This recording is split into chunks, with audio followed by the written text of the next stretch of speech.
All right, welcome back to the One Bar and Lupagus Show. I'm One Bar, and in this episode, we're going to be talking about the most scary, terrifying situation that happens on draft day.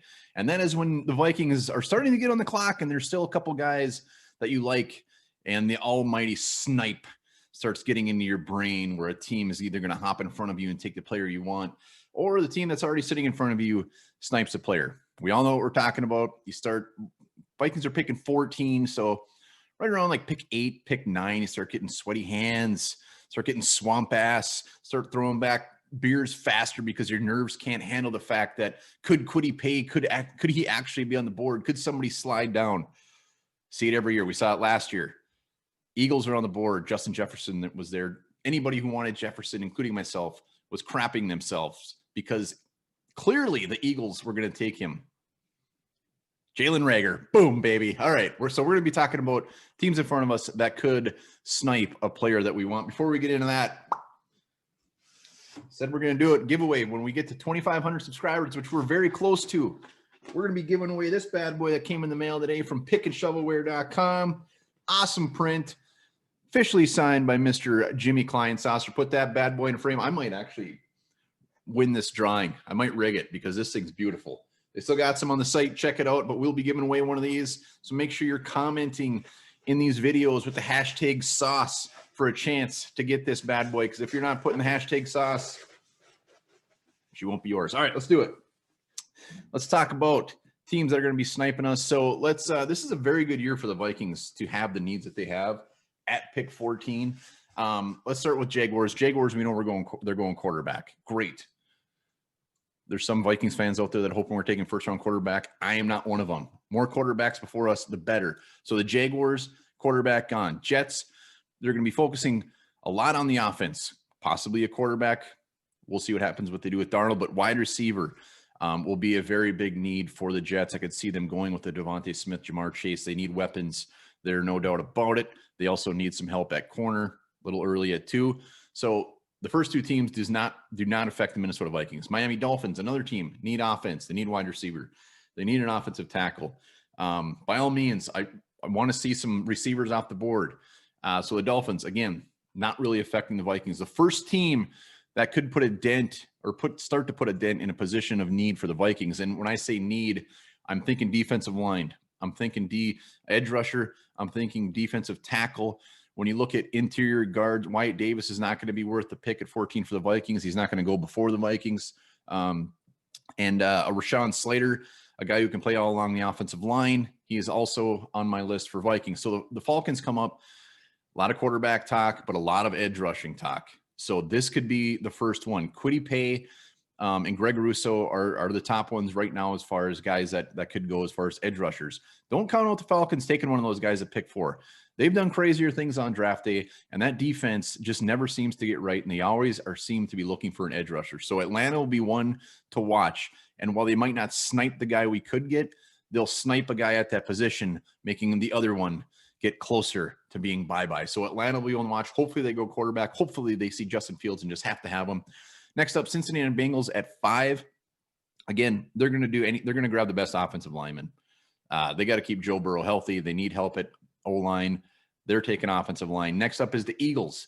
Eagles, wishing they would have took Justin Jefferson. They didn't. This could be another option for where another wide receiver comes off the board. Also, cornerback, a guy like Patrick Surtain, a guy like Farley from Virginia Tech. So the Eagles, I don't really see as a threat to take anybody that we would want. Detroit is up next after the Eagles.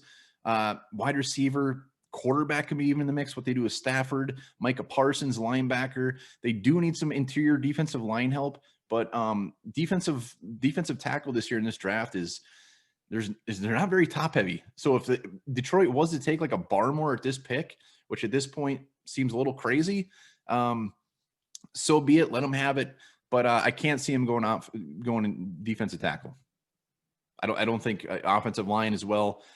So I could see them taking like a Micah Parsons. Could the Vikings be in a spot to take Micah Parsons if he's there? Absolutely, but it's not really a guy I consider being sniped from. Panthers, they need linebacker, they need cornerback, another team that needs some offensive line help. So a Slater could be even play here.